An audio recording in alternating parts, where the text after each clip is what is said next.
Hello class, I'm Dr. Bill Whitlatch. This video is number 1 in a 3 or 4-part series on academic writing and APA tips and advice. In this video, I will address how to write a proper introduction to an academic paper. Even for those of you who are experienced writers, I think you will find these tips and advice helpful. Many students struggle to write a proper introduction to an academic paper.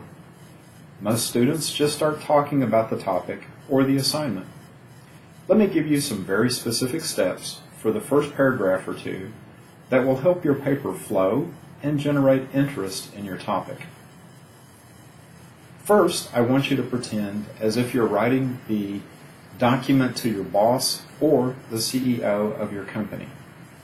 Remember, their time is very precious. Alternatively, put yourself in that CEO's position and pretend an aspiring subordinate gives you a paper to read, hoping to impress you.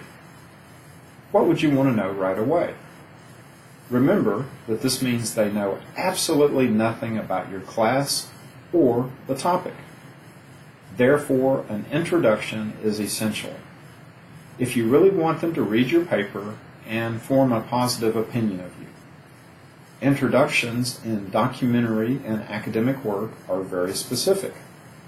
If you don't grab my attention within the first paragraph, your paper will most likely go unread, and you just missed a valuable opportunity to impress your boss or any other important reader. If you handed me your paper, here's what I would want to know and what your introduction should contain. Number 1, what is this paper about? Number 2, how is it relevant to our business or to me as a leader?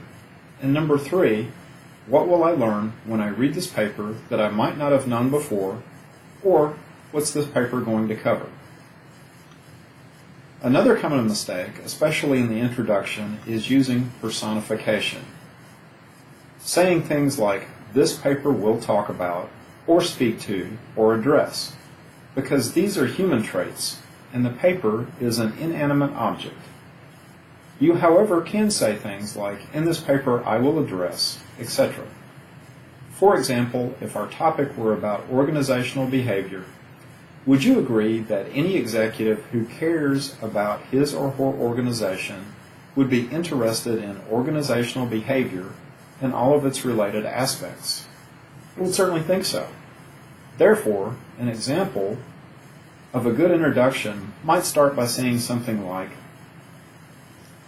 organizational behavior is one of the most important critical aspects for a leader in today's world.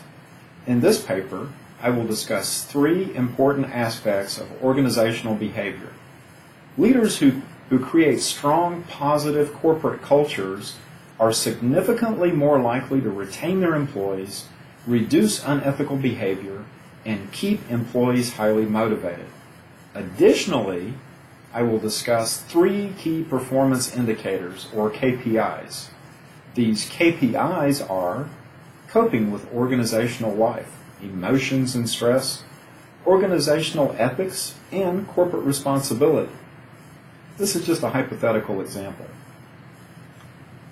Thus, if you were a CEO and an unknown subordinate gave you the paper described above, would you read it? I'm willing to bet you would. The very brief introduction should pull you in and be very informative. In the sample introduction, which was only 4 sentences, the writer lets you know that the paper will address both organizational behavior and key performance indicators, as well as frames the importance of both quickly and succinctly. Some people refer to this type of introduction as the elevator speech or pitch, meaning if you get on the elevator with a very important person, and because you know the elevator ride is only going to last 30 seconds or less, that is how long you have to grab that person's attention with your idea.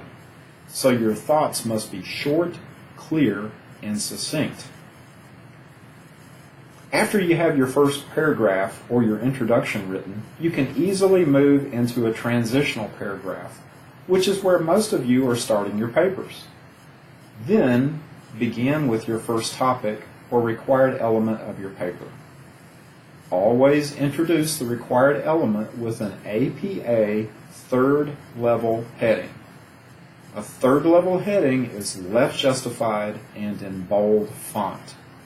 Do not type the entire question because these are headings, they're not statements. More to come. I hope this helps.